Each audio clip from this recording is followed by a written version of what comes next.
আসসালামু আলাইকুম, আপনারা সবাই কেমন আছেন? আশা করছি আপনারা সবাই ভালো আছেন। তো আজকে আমরা কথা বলবো বিটকয়েন, ব্লকচেইন এবং ডিসেন্ট্রালাইজ নেটওয়ার্ক কি। আসলে এই বিষয়গুলো আমাদের জানতে হবে, কারণ আমরা এগুলো নিয়ে ফিউচারে কাজ করতে চাই বা আমাদের যেই প্রবলেমগুলো হয় বর্তমান সময়ে আমাদের কারেন্সি নিয়ে বা টাকা জমা রাখা ব্যাংকে হাবিজাবি এগুলো নিয়ে অনেক অনেক প্রবলেম হয়। সো আসলে এই ভিডিওটা দেখলে আপনারা ইনফরমেশনগুলো অনেক জানতে পারবেন, যে লাইক হচ্ছে বিটকয়েনটা কি, কিভাবে কাজ করে, বিটকয়েন দিয়ে কি কি করা যাবে, তাছাড়া হচ্ছে ব্লকচেইনটা কি কি কি কোন ওয়েতে কাজ করে, আর ডিসেন্ট্রালাইজ নেটওয়ার্ক কি। আর ডিসেন্ট্রালাইজ নেটওয়ার্কের পাশাপাশি হচ্ছে সেন্ট্রালাইজ নেটওয়ার্ক কোনটা, লাইক হচ্ছে আমরা নর্মাল নেটওয়ার্ক কোনটা, ডিসেন্ট্রালাইজ নেটওয়ার্ক কোনটা, এইগুলো হচ্ছে সবকিছু নিয়ে একটা বিস্তারিত আজকের ভিডিওতে আমি কথা বলতে যাচ্ছি। ভিডিওটা শুরু থেকে শেষ পর্যন্ত দেখবেন, কারণ হচ্ছে এখানে আজকে আমি খুব খুব খুব মানে ডিটেইলি আলোচনা করব, যাতে হচ্ছে আপনাদের বুঝতে একেবারে ইজি হয়ে যায়। সো সবাই ভিডিওটা একবারে, আমি রিকোয়েস্ট করব যে ভিডিওটা যদি আপনাদের যদি জানার ইচ্ছা থাকে তাহলে ভিডিওটা না টেনে শুরু থেকে শেষ পর্যন্ত দেখবেন। আচ্ছা, সো এবার আমরা কথা বলবো হচ্ছে বিটকয়েনটা কি। আচ্ছা, বিটকয়েনটা কি সেটা জানার আগে হচ্ছে আমাদের একটু ইতিহাস ঘাঁটতে হবে। ইতিহাস ঘাঁটতে গেলে আমরা যখন যখন আমাদের আদিম যুগে বা হচ্ছে অনেক আগে একটা সময় ছিল যে একটা প্রোডাক্ট বিনিময় প্রথা যেটা ছিল, যেমন আমি যদি ধান বিক্রি করতাম, ধানের বিনিময়ে আমি কারো কাছে হচ্ছে আমি লাইক আটা নিতাম বা হচ্ছে ডিম কিনতাম বা আমাদের প্রয়োজনীয় দ্রব্য কিনতাম, আমাদের দ্রব্যগুলো কিনতাম। সো কি হইতো, বিনিময় প্রথা ইউজ করে আমি ধান দিয়ে তার কাছে ডিম নিতাম, সে আমাকে ডিম দিয়ে ধান নিত, বা হচ্ছে আমি ধান দিয়ে তার কাছে শাক কিনতাম বা হচ্ছে ফল ফ্রুট কিনতাম, সে আমাকে ফল ফ্রুট দিয়ে আমার কাছ থেকে ধান নিত। সো এইরকম একটা সময় ছিল। সো তখনকার সময় কি হতো, যে আমি আমার প্রোডাক্টটা বা হচ্ছে আমি আমার ধান দিয়ে যে ডিমটা নিব, সেই ক্ষেত্রে আমি আমার প্রোডাক্টের দামটা নির্ধারণ করতে পারতাম। যেমন আমি হচ্ছে এক এক কেজি চাল আমি তারে দিব, সে হচ্ছে আমাকে 2 হালি ডিম দিবে। সো ধরে নিলাম এরকম। সো আমি তারে আবার বলতে পারতাম যে আমি তোমাকে 1 কেজি চাল দিব, 2 হালি না, আমাকে তুমি 9টা ডিম দিবা।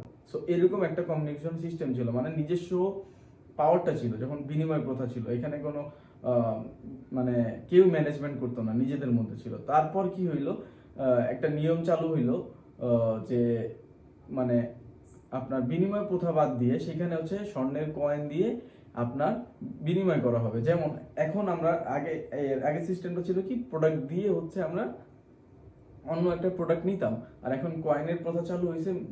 লাইক এখন আপনার প্রোডাক্ট আপনি যে কাস্টমার কাছে সেল করবেন, সে হচ্ছে আপনাকে স্বর্ণের কয়েন দিবে। সো তাহলে আপনার কি হইলো, এখানে একটু মানে এখন কিন্তু মানে পারফেক্ট একটা প্রাইস নির্ধারণ হয়ে গেছে। লাইক যেমন আপনার 1 কেজি চালের দাম ধরলাম 40 টাকা, বা তখনকার সময় আসলে দামটা এরকম জানি না। তো ধরলাম একটা কয়েন বা 2টা কয়েন 1 কেজি চালের দাম। সো এখন আর আপনি দামটা বাড়ায় বলতে পারবেন না, কমায় বলতে পারবেন না, কারণ হচ্ছে এখন একটা নির্ধারিত দাম চলে আসলো। এর মধ্যে কি হলো, আপনার একটু পাওয়ার কমে গেল।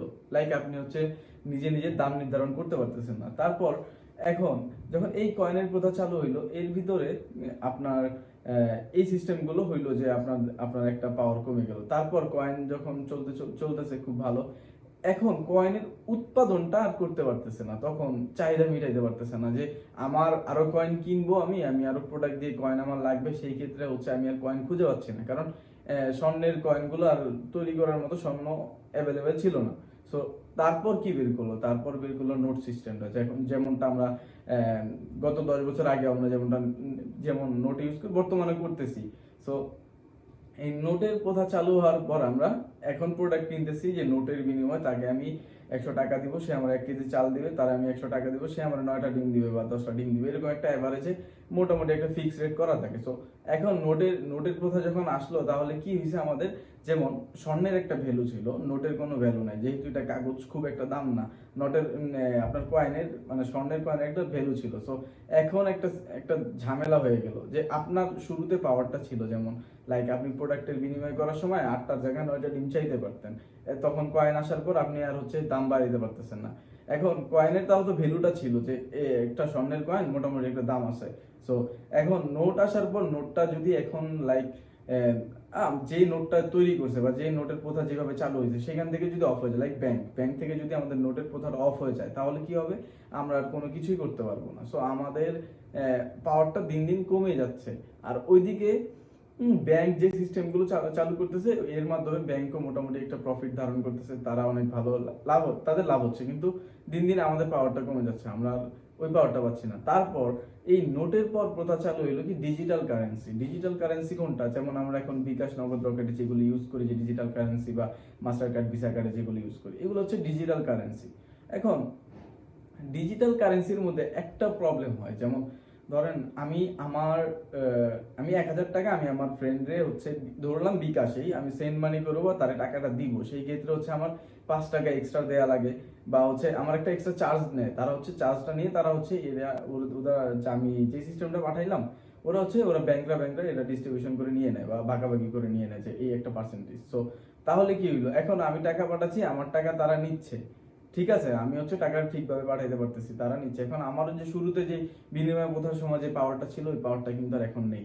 সো অনেকগুলো পাওয়ার দিন দিন কমে আসলো আমাদের। সো এই সময়টাতে যে এতগুলো সিস্টেম পার করার পরও যে আমাদের দিন দিন প্রবলেম হচ্ছে, এই সময়টাতে 2009-10 দিকে, 8-9 দিকে আপনার হচ্ছে ক্রিপ্টো কারেন্সি চালু হয়। ক্রিপ্টো কারেন্সির মাধ্যমে আপনার সবগুলো পাওয়ার আপনি ফিরে পাবেন। রিজনটা কি, এখানে ক্রিপ্টো কারেন্সিটা হচ্ছে একটা ডিসেন্ট্রালাইজ সিস্টেমে কাজ করে, বা হচ্ছে ব্লকচেনের মাধ্যমে কাজ করে। যেমন আমি বলবো যে, যেমন আমার টাকা আমার স্বাধীনতা থাকবে, আমি আমি কাউরে পাঠাবো তারে, সেই ক্ষেত্রে আমি কয় টাকা চার্জ দিব সেটা আমি উল্লেখ করব, বা আমি তারে টাকা পাঠানোর সময় আমার হচ্ছে কোনো প্রাইভেসিটা ঠিক থাকবে। যেমন আমরা যদি বিকাশে বা নগদে বা কোনো ভালো ভালো ব্যাংকে আমরা অ্যাকাউন্ট করতে যাই, আমাদের সব ইনফরমেশন, লাইক আমাদের এনআইডি কার্ড থেকে শুরু করে আমাদের ঠিকানা, এই আবিজাবি অনেক ইনফরমেশন নিয়ে নেয় তারা। সো এই ক্ষেত্রে আমাদের একটু ঝামেলা হয়, যে আমাদের কোনো মানে হচ্ছে পার্সোনাল ইনফরমেশন গুলো হাইড থাকতেছে না, আমি কি করতেছি না করতেছি তারা সবই জানতেছে, আমার ব্যাংক অ্যাকাউন্টে কত টাকা আছে সবই তারা দেখতে পারতেছে। তাই চাইলে তারা হচ্ছে এগুলো নিয়ে যে যা ইচ্ছা করতে পারে, সো দেখতে পারে। সো তার মানে কি, আমার অ্যাক্সেসটা আমার কাছেও আছে, বাট তারা হচ্ছে মেইন অ্যাক্সেস তাদের কাছে। সেই ক্ষেত্রে আমাদের একটা মানে রিস্ক থেকে যায়। কিন্তু এই বিটকয়েনের ক্ষেত্রে যখন 9-10 দিকে এটা আসে, তখন আর এই সিস্টেমটাকে ডিসেন্ট্রালাইজ করার মাধ্যমে এখানে আপনার কোনো প্রবলেম হবে না। যেমন আপনি ধরেন আপনার ফ্রেন্ডে টাকা পাঠাবেন, সেই ক্ষেত্রে আপনি নির্ধারণ করতে পারবেন কয় টাকা চার্জ কাটবেন বা কি করবেন, সব খুব মানে বিটকয়েনের টোটাল পাওয়ারটাই থাকবে আপনার হাতে। সো এই জন্য এই বিটকয়েনটা চালু হয়েছে। আর বিটকয়েনটা হচ্ছে ডিসেন্ট্রালাইজ। এখন ডিসেন্ট্রালাইজ নিয়ে তো আমরা একটু পরে কথা বলবো। এই বিটকয়েন, আচ্ছা, যখন এটা চালু হয় তখন এটা এরকম একটা অ্যালগোরিদম দিয়ে তৈরি করা যে এটা মানে হ্যাক করা পসিবল, বাট সহজেই না, খুব খুব গুরুতরভাবে। মানে এটা একটা নেটওয়ার্কের সিস্টেমে কাজ করে। যেমন আমি যখন বিকাশে পাঠাইতাম টাকাটা, তারা হচ্ছে একটা শিট করতো, শিটের মধ্যে আমি কত টাকা পাঠাইছি আবিজাবি এরকম একটা ডেটা তাদের কাছে থাকতো। সো এই ক্ষেত্রে ভার্চুয়ালি থাকবে এই আমরা যেই বিটকয়েনটা ইউজ করবো যা বা কাউরে পাঠাবো, এটা হচ্ছে সবাই দেখতে পারবে, যারা হচ্ছে লেনদেন করে সবাই দেখতে পারবে। সো কিন্তু কেউ বুঝতে পারবে না আমি কারে পাঠাইলাম, কিভাবে করলাম, তারা জাস্ট দেখতে পারবে আমি লেনদেন করতেছি। মানে কি, এটা হচ্ছে পুরোটাই ডিসেন্ট্রালাইজ। মানে ডিসেন্ট্রালাইজ নেটওয়ার্ক এরকম হয় যে আপনি চোখে সবই দেখতে পারবেন, কি হচ্ছে কি হবে বা কি কি চলতেছে আপনি সবই দেখতে পারবেন। এখানে কোনো আপনার কি কোনো ইনফরমেশন হাইড থাকবে না। তবে এখানে আপনি অ্যানোনিমাস হইতে পারবেন, লাইক হচ্ছে আপনার কোনো নিজস্ব পার্সোনাল ডিটেল কাউরে দেখানো লাগবে না। ধরেন আমি আমার একটা ফ্রেন্ডে টাকা পাঠাইলাম, সেই ক্ষেত্রে আমি এখানে আমার কাউরে হচ্ছে আমার এনআইডি কার্ড দেওয়া লাগতেছে না, কাউরে হচ্ছে আমার গোপন ইনফরমেশন গুলো দেওয়া লাগতেছে না, এগুলো ছাড়াই হচ্ছে আমি ডিরেক্টলি তারা টাকা পাঠাইতে পারবো, সে রিসিভ করতে পারবে। সো এই ক্ষেত্রে কি হইলো, আমরা ওই যে আগের মানে আদিম যুগ থেকে যে বিনিময় প্রথাটা ছিল, ওইটাতে যে পাওয়ারটা ছিল, যেমন আমি চাইলে 8টার জায়গায় 9টা ডিম চাইতে পারতাম, সেই ক্ষেত্রে এখন আমি এই ক্রিপ্টো কারেন্সির মাধ্যমে ওই পাওয়ারটা ফিরে পাইলাম। সো এইখানে হচ্ছে মেইন বিষয়টা। ওকে, এবার আমরা কথা বলবো ব্লকচেন বা ডিসেন্ট্রালাইজ নেটওয়ার্ক নিয়ে। আচ্ছা, ব্লকচেন বা ডিসেন্ট্রালাইজ নেটওয়ার্কটা কি, তার আগে আমার একটু জানতে হবে যে সেন্ট্রালাইজ আর ডিসেন্ট্রালাইজ এর মধ্যে ডিফারেন্টটা কি, মানে সেন্ট্রালাইজ নেটওয়ার্কটা কি আর ডিসেন্ট্রালাইজটা কি। আচ্ছা, এবার সেন্ট্রালাইজ হচ্ছে, ধরেন আমি আমার একটা ফ্রেন্ডের সাথে ফেসবুক মেসেঞ্জার ব্যবহারের মাধ্যমে আমি তার সাথে কমিউনিকেশন করতেছি। আচ্ছা, এবার আমি তার সাথে অনেকগুলো কথা বললাম, অনেক ইনফরমেশন শেয়ার করলাম, সেও আমার সাথে শেয়ার করলো, যে দুইজনের যেই কথাবার্তা যে বললাম, একটা কি হয়, এইগুলো হচ্ছে তাদের কাছে একটা ডেটা থাকে, মানে ফেসবুকের কাছে একটা মেসেঞ্জারের কাছে একটা ডেটা থাকে যে আমরা কি কথোপকথন করলাম। যেমন এটা হচ্ছে আপনি কিভাবে শিওর হবেন যে তাদের কাছে আছে, তারা এটা কন্ট্রোল করতে পারবে না। সেই ক্ষেত্রে আমি যদি একটু বলি, যেমন আমি যদি আমার ফোনটা চেঞ্জ করি বা আমার এই আইডিটা আমি অন্য কোনো ফোনে লগ ইন করি, সেই ক্ষেত্রে আমি মেসেঞ্জারে গেলে কিন্তু আমি ঠিকই আবার সেই মেসেজগুলো দেখতে পাচ্ছি। তার মানে কি, এই যে ডাটাগুলো, যে কথাগুলো আমরা বললাম, সেইগুলো কার কাছে? ফেসবুকের কাছে হচ্ছে স্টোর করা। সো এই ক্ষেত্রে ফেসবুক চাইলে ডিলিট করতে পারে বা এগুলো হ্যাক করতে পারে। সো বা এগুলো তাদের কাছে তারা শেয়ার করতে পাবলিকলি করে দিতে পারে। সো একটা রিস্ক থেকে যায়।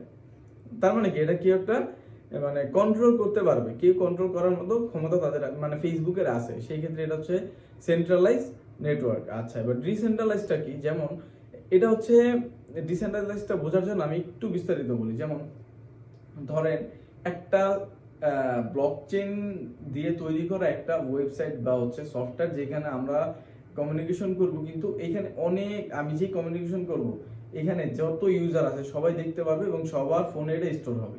বুঝতে পারছেন? এইটার কোনো নির্দিষ্ট কোনো স্টোরেজ নাই বা ডেটা মানে আপনার সার্ভার নাই যেখানে হচ্ছে এটা হবে, মানে সেভ হবে বা কেউ এটা এডিট করতে পারে, ওই রকম কিছু না। এটা হচ্ছে সবার, ধরেন আমি আমার ফোন থেকে, আমার ফ্রেন্ডের ফোন থেকে, তার ফ্রেন্ডের ফোন থেকে, অনেকে মিলে যে আমরা যে সফটওয়্যারটা ইউজ করবো, এখানে যে কথাগুলো বলবো, সেটা একটা মানে বিগেস্ট একটা ইউজার সবাই মানে দেখতে পারবে যে আমরা সবার ফোনে এই ডাটাটা স্টোর হবে, মানে আমরা যে কথাগুলো বলবো সেই ডাটাটা স্টোর হবে। সেই ক্ষেত্রে এটা কেউ চাইলে এডিট করতে পারতেছে না বা সে ডিলিট করলে এটাতে কিছু আসে যায় না। সো বিষয়টা হইতেছে এইরকম। সো এইটা হচ্ছে আপনার ব্লক চেনের মাধ্যমে তৈরি করা। ব্লক চেনটা হচ্ছে এটা নিয়ে আমি আরেকটা বিস্তারিত ভিডিও করবো। আচ্ছা, ব্লক চেন নিয়ে একই বিষয়টা, তো এটা নিয়ে কথা বলার অনেক কিছু আছে। সো সেটা নিয়ে আমি পরে করবো না আরেকটা ভিডিও, এটা অনেক লং হয়ে যাবে। সো ডিসেন্ট্রালাইজ আর সেন্ট্রালাইজের মধ্যে এখানেই পার্থক্য। আর এই ডিসেন্ট্রালাইজ নেটওয়ার্কের মধ্যে যারা কাজ করে বা যারা হচ্ছে এই ডিসেন্ট্রালাইজ নেটওয়ার্ক ইউজ করে, সেই ক্ষেত্রে তাদের আর কোনো রিস্ক থাকে না। যেমন হ্যাক হয়ে যাওয়া বা ডিলেট হয়ে যাওয়া বা কি না কি হয়ে যায়, মানে একটা ভয় থাকে, ভয়ভীতি থাকে, এর কিচ্ছু হবে না। যেমন আমি এই ক্ষেত্রে আপনার কাছে আপনার পাওয়ারটাই থাকবে। বুঝতে পারছেন? যেমন ওই যে কিছুক্ষণ আগে যে আমরা বিটকয়েন নিয়ে যে কথাটা বললাম, আপনার টাকা আপনার কাছেই থাকবে। শোনেন, যেমন এখানে আপনি আপনার টাকা আপনি কারে দিবেন সেটা আপনি জানবেন আর সে জানবে, আর এই নেটওয়ার্ক গুলো দেখতে পারবে। কিন্তু তারও ইনফরমেশন নেই যে আপনি কারে দিচ্ছেন, তার নাম কি, আপনারও ইনফরমেশন নেই আপনি যাকে দিচ্ছেন তার নাম কি। সো এই জন্যই এটাকে বলে হচ্ছে একবারে সেফটি, এবং আপনি এখানে একবারে ইজিলি ট্রানজ্যাকশন করতে পারবেন। এখানে আপনার কোনো ইনফরমেশন দেওয়া লাগবে না, আর কেউ এটা জানতেও পারবে না। সো ওই যে আপনার আগের পাওয়ারটা ফিরে পাইতেছেন, আর এটা হ্যাক হওয়ার সম্ভাবনা নাই, কারণ হচ্ছে এটা ডিসেন্ট্রালাইজ করা। আর এই ডিসেন্ট্রালাইজ করার বিধায় যেই নেটওয়ার্কটা আমাদের মধ্যে তৈরি হচ্ছে, এটা আমরাই সবকিছু করতেছি। সেই ক্ষেত্রে এটা আমরা সবাই মিলে যে সিদ্ধান্ত নিব ওইটাই হবে। বুঝতে পারছেন? এইখানে কোনো ব্যাংক বা বললাম যে বড় বড় প্রতিষ্ঠান যারা হচ্ছে, বীমা প্রতিষ্ঠান যারা হচ্ছে আমাদের মাধ্যমে আমাদের সুবিধা দিচ্ছে যে তোমরা নোট ইউজ করো, ডিজিটাল কারেন্সি ইউজ করো, আমাদের মাধ্যমে তারা হচ্ছে ট্রানজ্যাকশনের সময় একটা প্রফিট কেটে নিচ্ছে। সো তাদের প্রফিট হচ্ছে। এই ক্ষেত্রে কারো কোনো প্রফিট নাই, আমরা নিজেরাই নির্ধারণ করতে পারবো ট্রানজ্যাকশন ফি কত দিব, কত দেওয়া উচিত। সো সবার মধ্যে এটা ডিস্ট্রিবিউশন হবে। সো এই হচ্ছে ডিসেন্ট্রালাইজ নেটওয়ার্ক। আবার এখন অনেকে বলতে পারেন আসলে কি ভাই, এটা কি হ্যাক হইতে পারে না? হ্যাঁ, অবশ্য হয়।